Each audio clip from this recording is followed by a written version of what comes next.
వాలంటీర్ల విషయంలో పంచాయతీరాజ్ శాఖకు ప్రాతినిధ్యం వహిస్తున్న డిప్యూటీ సీఎం పవన్ కళ్యాణ్ పచ్చి అబద్ధాలు మాట్లాడుతున్నారని వైసీపీ నేత చంద్రశేఖర్ రెడ్డి మండిపడ్డారు. మీడియాతో మాట్లాడుతూ ప్రభుత్వ జీవోల ఆధారంగానే వాలంటీర్ల వ్యవస్థ ఏర్పాటైందని అన్నారు. వాలంటీర్ల విషయంలో పంచాయతీరాజ్ శాఖకు ప్రాతినిధ్యం వహిస్తున్న డిప్యూటీ సీఎం పవన్ కళ్యాణ్ పచ్చి అబద్ధాలు మాట్లాడుతున్నారని YSRCP employees and pensioners wing రాష్ట్ర అధ్యక్షుడు నలమారు చంద్రశేఖర్ రెడ్డి మండిపడ్డారు. తాడేపల్లి వైఎస్ఆర్సీపీ కేంద్ర కార్యాలయంలో మీడియాతో మాట్లాడుతూ ప్రభుత్వ జీవోల ఆధారంగానే వాలంటీర్ల వ్యవస్థ ఏర్పాటైందని అన్నారు. ప్రభుత్వం నుంచే వాలంటీర్లకు చెల్లింపులు కూడా జరిగాయని తెలిపారు.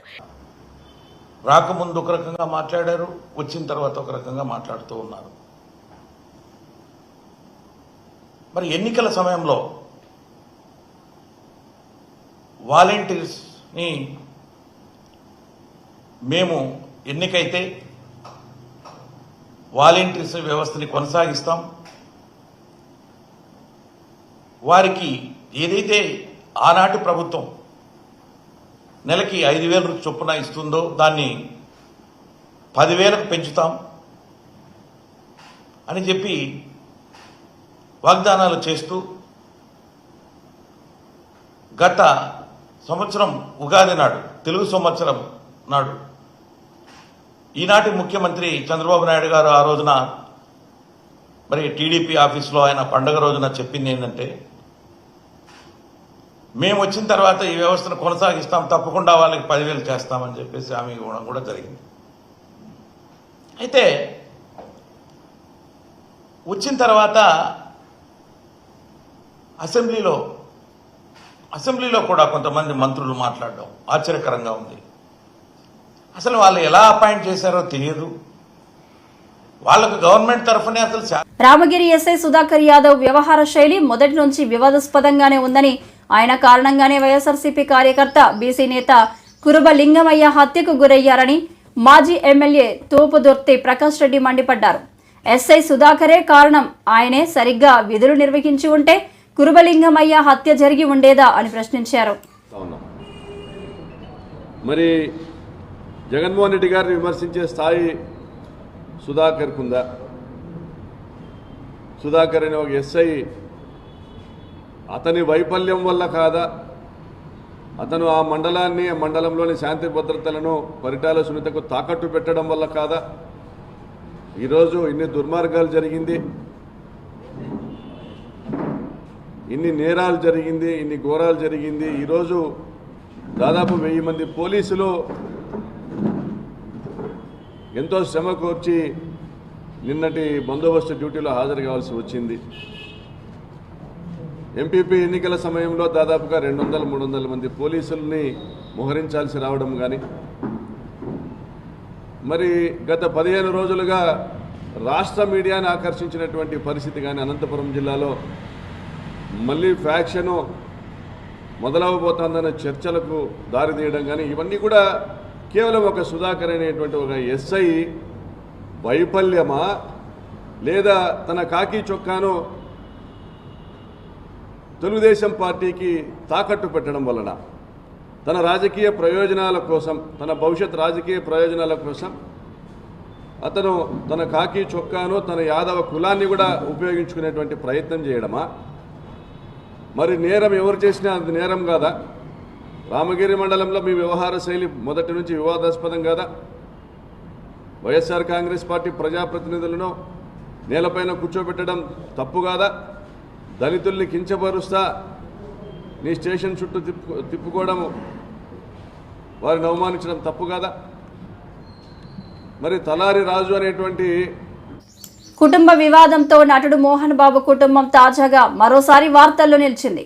తన కారు పోయిందని మంగళవారం పోలీసులకు ఫిర్యాదు చేసిన మనోజ్ బుధవారం ఉదయం జల్పల్లిలోని మోహన్ బాబు నివాసం వద్దకు చేరుకున్నారు. ఆయన్ను లోపలికి అనుమతించకపోవడంతో గేటు బైఠాయించి నిరసన తెలియజేశారు. అనంతరం మీడియాతో మాట్లాడారు. ఈ రోజు నాకు ఆశ్చర్యం ఏంటంటే, సీఐ గారు మీరు ఇక్కడ ఉండట్లేదు కదా అని అన్నాను. సార్ అయితే మార్చి 27 మీకు ఫోన్ చేశాను కదా సార్, ఇక్కడే కదా ఉన్నాను, మీరే కదా ప్రొటెక్షన్ ఇచ్చారంటే సైలెంట్ ఉంటారు. ఆయన స్క్రీన్ షాట్స్, రికార్డింగ్స్ అన్ని కూడా మీకు ఇమ్మన్నాడు, ఆయన పర్మిషన్స్ తో మీకు ఇవ్వబోతున్నారు. అండ్ 1వ తారీఖున పొద్దున నేను ఆల్రెడీ ప్రెస్ బృందానికి లింక్ పంపించాను, వీళ్ళకి ఆల్రెడీ పంపించాను. ఏప్రిల్ నుంచి అప్పుడు డిసెంబర్ 8 స్టార్ట్ అయిన గొడవలకి ఈ రోజు వరకు ఒక్క ఛార్జ్ షీట్ ఫైల్ చేయలేదు. ప్రూఫ్స్ ఇచ్చారు. కత్తులు గన్నులతో కొట్టరా అని చెప్పి మా మీదకి వచ్చారు, కర్రలతో వచ్చారు, గన్నులు తీశారు. ఇవన్నీ ప్రూఫ్ సీఏ దగ్గర ఉన్నాయి. ఏసీపీ గారు లేరు, మోహన్ బాబు గారు చెప్పాలి అంటున్నారు. సార్ ఇది ఎక్కడ నేను సార్ ఇంటి లోపల మా నాన్న లేరు, ఎవరు లేరు, మా పెట్స్ ఉన్నాయి, 25 మంది రౌడీ షీటర్లు ఉన్నారు. నేను డ్రోన్ పంపిస్తాను సార్ చూడండి సార్ అంటే పంపించద్దు, నేను చూడకూడదు. పోనీ నేను ఇక్కడ ఉంటాను సార్, మీరు లోపలికి వెళ్ళిన పెట్స్ నేను కుక్క పిల్లలన్నీ ఇచ్చేయండి సార్, తీసుకెళ్లిపోతాను. 3 ఉన్నాయి సార్, వాళ్ళు నీళ్లు పెడుతున్నారు, ఏం పెడుతున్నారు, ఎండాకాలం చూసుకుంటాను సార్, పిల్లల్లా పెంచుకుంటాం వాటిని. మేము నా కాదు మీరు వెళ్ళి తండ్రి సరే దండం పెట్టుకున్నారు, కాలు పట్టుకుంటాను సార్ అని. కళ్ళల్లో నీళ్ళు వచ్చేసింది, ఆ పెట్స్ వచ్చేసి గేట్ సందుల్లో మీకు ఏదో చీటింగ్ జరిగింది అక్కడ, we want to prove it. నేను ఆర్గ్యుమెంట్ జరిగింది, వీ ప్రూవ్డ్ ఇట్ రైట్. కోర్టులో అక్కడ ఎవరో వీళ్ళు తప్పుదారి పెట్టి కోర్టుకి చెప్పారు, జడ్జి గారు చెప్పి కోర్టుని చీట్ చేస్తారని తిట్టి అవతల వాళ్ళని కూడా దీని మీద వేసిన ఆర్డర్ నేను వెకేట్ చేస్తున్నానని తీసేశారు. సో ఒరిజినల్ హైకోర్టు ఆర్డర్లో ఇప్పుడు నేను ఇక్కడికి వచ్చాను. మా ఇంట్లో ఎవరు లేరు, మొత్తం anti social elements, rowdy sheeters, police లాఠీలు పెట్టుకోలే. ఈ అమ్మ ఫోటోలు తీసింది, ఈ అమ్మాయిని ఆపేస్తే మీరు ఎవరు రాలేదు, అమ్మ నా బెండెక్కమ్మ అని చెప్పి ఎక్కించుకుని తీసుకెళ్లాను. ఈ తల్లిని తీసుకెళ్లిన తర్వాత తల్లి వీడియోలు తీస్తుంది. సిఐ వచ్చారు, సిఐ వచ్చేసి పాప మీద పట్టుకొని తోయడం, పోలీసు అందరికి నేను అడ్డుపడిపోయాను. నా ముందు చేయకండి సార్, నా ముందు చేయకండి అని చెప్పి అడ్డుపడిపోయి పెళ్లి మిల్లు ఇంకో టీవీ ఇంకో ఆయన వచ్చి లాగేశారు. అంటే మోహన్ బాబు గారు ఇంటి దగ్గరికి వస్తే ప్రెస్ నేను కొడతారు, పోలీసులు వచ్చి ప్రెస్ కొట్టేస్తారు. నాకు అర్థం కాలేదు. ఐఎమ్ రియలీ సారీ, నా కోసం వచ్చి నా వల్ల మీకు అదైనందుకు ఐఎమ్ రియలీ సారీ తల్లి. ఒక అన్నగా నేను ఎప్పుడు ఉంటాను, ఐఎమ్ సారీ. బట్ మీరు అంత గట్టిగా పోరాడారు, నిలబడారు, థ్యాంక్ యూ సార్. తప్పు లేనప్పుడు మిమ్మల్ని ఎందుకు సార్ ఆపుతున్నారు అక్కడ రాకుండా? నేను రమ్మంటున్నాను ప్రెస్ని, నేను ఎక్కడికైనా వచ్చి మాట్లాడుతుంటున్నాను. ఒక మాజీ ముఖ్యమంత్రికి ఇవ్వాల్సిన కనీస భద్రత ఎందుకు ఇవ్వడం లేదని మాజీ ఎమ్మెల్యే శ్రీకాంత్ రెడ్డి ఆగ్రహం వ్యక్తం చేశారు. మాజీ ఎమ్మెల్యే శ్రీకాంత్ రెడ్డి మీడియాతో మాట్లాడుతూ అత్యధిక ప్రజాదరణ కలిగిన వ్యక్తి జగన్. ప్రజల్లోకి వైఎస్ జగన్ వెళ్లిన సమయంలో భద్రత లోపం స్పష్టంగా కనిపిస్తుంది అన్నటువంటిది చాలా దారుణం. మన గుంటూరు బిర్చేయాడికి వెళ్ళినప్పుడు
సాధారణ కలిగినటువంటి నాయకుడిగా తనకు మినిమం కల్పించాల్సిన భద్రత ఏ క్వశ్చన కల్పించట్లేదు.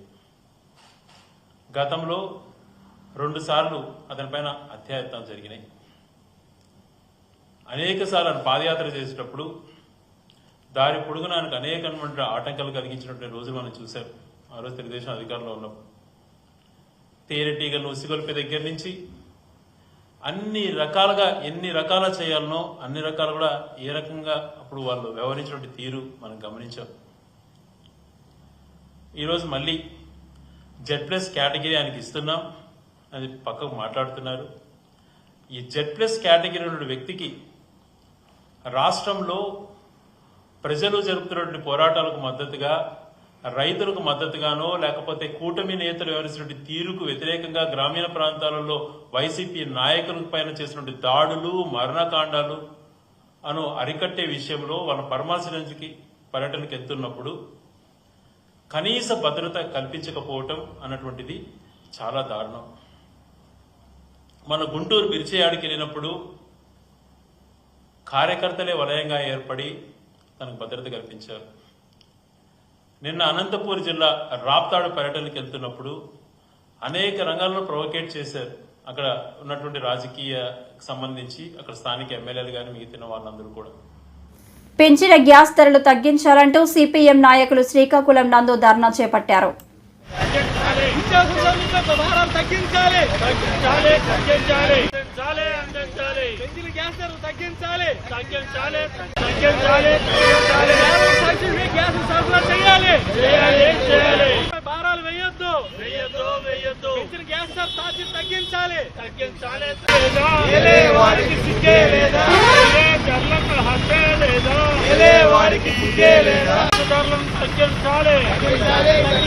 పేద ప్రజలకు సబ్సిడీపై గ్యాసులు సరఫరా చేయాలి.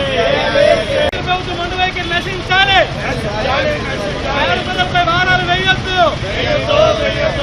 వారికి సిగ్గే లేదా? మంగళవారం నుండి వెంటనే గ్యాస్ ధరలు 14 కేజీల దిమ్మ మీద 50 రూపాయలు పెంచుతూ కేంద్ర ప్రభుత్వం నిర్ణయం తీసుకొని నిన్నటి నుంచే వెంటనే అమల్లోనికి వస్తుందని చెప్పడం అనేది జరిగింది. దీన్ని సిపిఎం పార్టీ చాలా తీవ్రంగా వ్యతిరేకిస్తూ ఉన్నాం. వాస్తవంగా ఒకవైపుని ప్రధానమంత్రి ఉజ్వల భవిష్యత్తు అనే పేరుతోని గ్యాస్ అనేది పేద ప్రజానీకానికి అందరికి కూడా అందజేసి ఇప్పుడున్న పరిస్థితుల్లో ఎటువంటి గ్యాస్ ధరలు అంతర్జాతీయంగా పెరగకపోయినప్పుడు కూడా మనకు చౌకగా ఉత్పత్తి అయినప్పుడు కూడా దిమ్మ మీద 14 కేజీల మీద ఈరోజు 50 రూపాయలు పెంచడం అనేది చాలా అన్యాయం. ఈరోజు మనం అడుగుతూ ఉన్నాం, ఈరోజు ప్రధానమంత్రి గారు మీరు ప్రజలకందరూ కూడా నిత్యావసర వస్తువులు ధరలు తగ్గిస్తామని మీరు హామీ ఇచ్చారు. కానీ ఈరోజు సామాన్య ప్రజానీకం కూడా వాడే ఈ 14 కేజీల గ్యాస్ మీద 50 రూపాయలు పెంచడం అనేది చాలా అన్యాయం. దీన్ని పునఃపరిశీలించాలని చెప్పేసి సిపిఎం పార్టీ నుండి డిమాండ్ చేస్తా ఉన్నాం.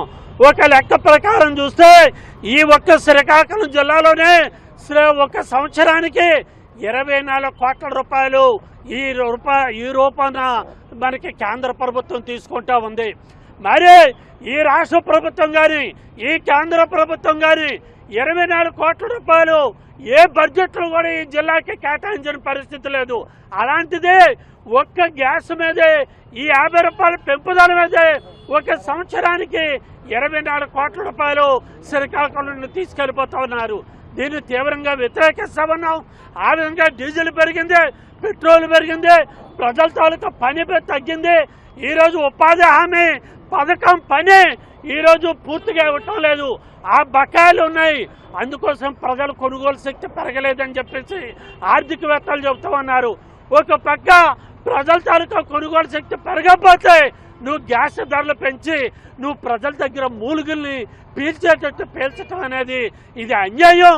నువ్వు పేదల పొట్టను కొట్టి కార్పొరేట్లకి ఇవ్వటం అనేది సిపిఎం పార్టీ తీవ్రంగా వ్యతిరేకిస్తా ఉన్నాం. దీన్ని ఉపసంహరించుకోకపోతే పెద్ద ఎత్తున భవిష్యత్తులో కూడా పోరాటాలు చేస్తామని చెప్పేసి మీ ద్వారా తెలియజేస్తా ఉన్నాం. 2026 జూన్ నాటికి భోగపురం ఎయిర్పోర్ట్ నిర్మాణం పూర్తి చేస్తాం.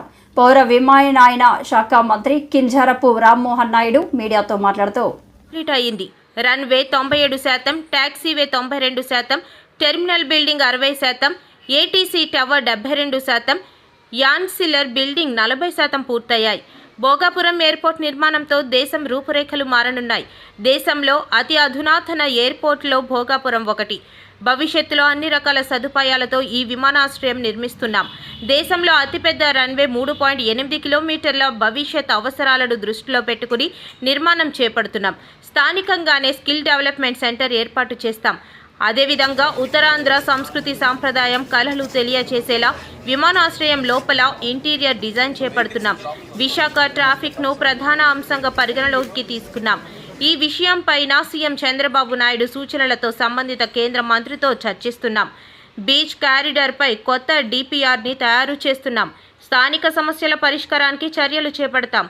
అప్రోచ్ రహదారి సమస్యను సీఎం చంద్రబాబుతో చర్చించి పరిష్కరిస్తాం. అతి ముఖ్యమైనటువంటి ప్రాజెక్ట్గా తీసుకున్న భోగాపురం ఎయిర్పోర్ట్ వీలైనంత త్వరగా కంప్లీట్ చేయాలన్న ఆలోచనతో రాష్ట్ర ముఖ్యమంత్రి వర్యులు చంద్రబాబు నాయుడు గారు ఇక్కడ ప్రత్యేకంగా రివ్యూ మీటింగ్ పెట్టి మా అందరికీ కూడా దిశా నిర్దేశం చేయడం జరిగింది. ఆ స్ఫూర్తితో ఎప్పటికప్పుడు ఇక్కడికి రెగ్యులర్ ఇంటర్వెల్స్లో రివ్యూ చేసుకొని ఎయిర్పోర్ట్ తాలూకా కార్యక్రమాలు అతి త్వరగా పూర్తి చేయాలన్న ఆలోచనతో ఇక్కడ ఉన్నటువంటి కాంట్రాక్టర్సు అలాగే గవర్నమెంట్ సిబ్బంది అందరికీ కూడా ఒక కొలాబరేటివ్ ఎఫర్ట్గా ముందుకు నడిపించే కార్యక్రమం చేస్తున్నాం. అయితే ఎవ్రీ మంత్ కూడా రివ్యూ చేయాలన్న ఆలోచనతో ప్రభుత్వం వచ్చిన తర్వాత ఒక 5 నెలలు కూడా కంటిన్యూస్గా చేశాం. తర్వాత పార్లమెంట్ బడ్జెట్ సెషన్స్ రావడం, అలాగే మనకి మధ్యలో కోడ్ కూడా ఎమ్మెల్సీ ఎన్నికలు జరగడం వల్ల కోడ్ రావడం వల్ల ఒఫీషియల్గా ఇక్కడ రివ్యూ చేసుకోలేకపోయాం. మళ్ళీ ఇప్పుడు పార్లమెంట్ బడ్జెట్ సమావేశాలు కూడా పూర్తయిన వెంటనే ఏప్రిల్ నెలలో ఈరోజు రివ్యూ చేసుకున్నాం.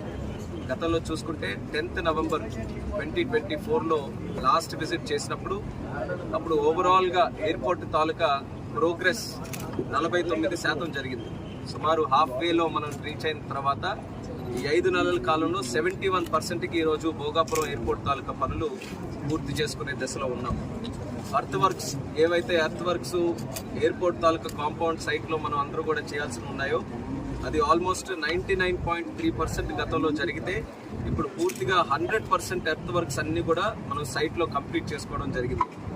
ఎయిర్పోర్ట్కి ముఖ్యమైనటువంటిది రన్వే తాలూకా పనులు 65% గతంలో జరిగితే ఇప్పుడు 97% రన్వే తాలూకా పనులు కూడా మనం పూర్తి చేసుకున్నాం. ట్యాక్సీవే రన్వేకి అదనంగా ఉన్నటువంటి ట్యాక్సీవే కూడా గతంలో పోలీసులు బట్టలు విడదీస్తామంటూ మాట్లాడే పద్ధతి సరైనదేనా అని హోంమంత్రి అనిత ప్రశ్నించారు.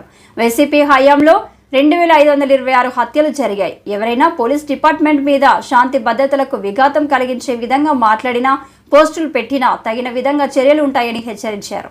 వచ్చి ప్రెస్ మీట్ పెట్టి ఎలా మాట్లాడారు, ఏం మాట్లాడారు అన్నది ప్రపంచం అంతా చూశారు నిన్న. అదంతా ప్రెస్ మీట్ అంతా చూస్తా ఉంటే ప్రెస్ మీట్ లో జగన్మోహన్ రెడ్డి ఆ ప్రెస్ అతని మాటలు ఒక చెవులో వినిపిస్తా ఉంటే మైండ్ లో రన్ అవుతుంది. ఏంటి రన్ అవుతుంది తెలుసా ప్రజలందరికీను? ఇదే జగన్మోహన్ రెడ్డి లాస్ట్ 5 సంవత్సరాలు చేసిన అరాచకాలన్నీ ప్రజల మైండ్ లో రివైండ్ అవుతున్నాయి. ఎలా రివైండ్ అవుతున్నాయి? మాట్లాడితే లా అండ్ ఆర్డర్ లేదు, లా అండ్ ఆర్డర్ లేదు, లా అండ్ ఆర్డర్ లేదు. అసలు నాకు అర్థం కాలేదు. ఇంతకు ముందు చంద్రబాబు నాయుడు గారు ప్రతిపక్ష నేతగా ఉండేటప్పుడు చలో ఆత్మకు అని చెప్పి పిలిపిస్తే నువ్వు ఇంటి దగ్గరకు వచ్చి తాళ్లు కట్టి, గేట్లకు తాళ్లు కట్టి ఆయన హౌస్ అరెస్ట్ చేసిన పరిస్థితి కూడా మర్చిపోయాడు ఆయన ఏమైనా? వైజాగ్ టూర్ పెట్టుకుంటే ఎయిర్పోర్ట్ నుంచి బయటకు రానివ్వకుండా గూండాలను పెట్టి అతని మీద దాడి చేయించిన పరిస్థితి మర్చిపోయారా Jaganmohan Reddy? Law and order గురించి మాట్లాడుతున్నాడు ఆయన. ఇప్పుడు ఆయన ఎక్స్ సీఎం గా చంద్రబాబు నాయుడు గారు ఉన్నప్పుడు ఆయన చేసిన అరాచకాల్లో ఏదో మచ్చుకు కొన్ని చెప్తున్నా.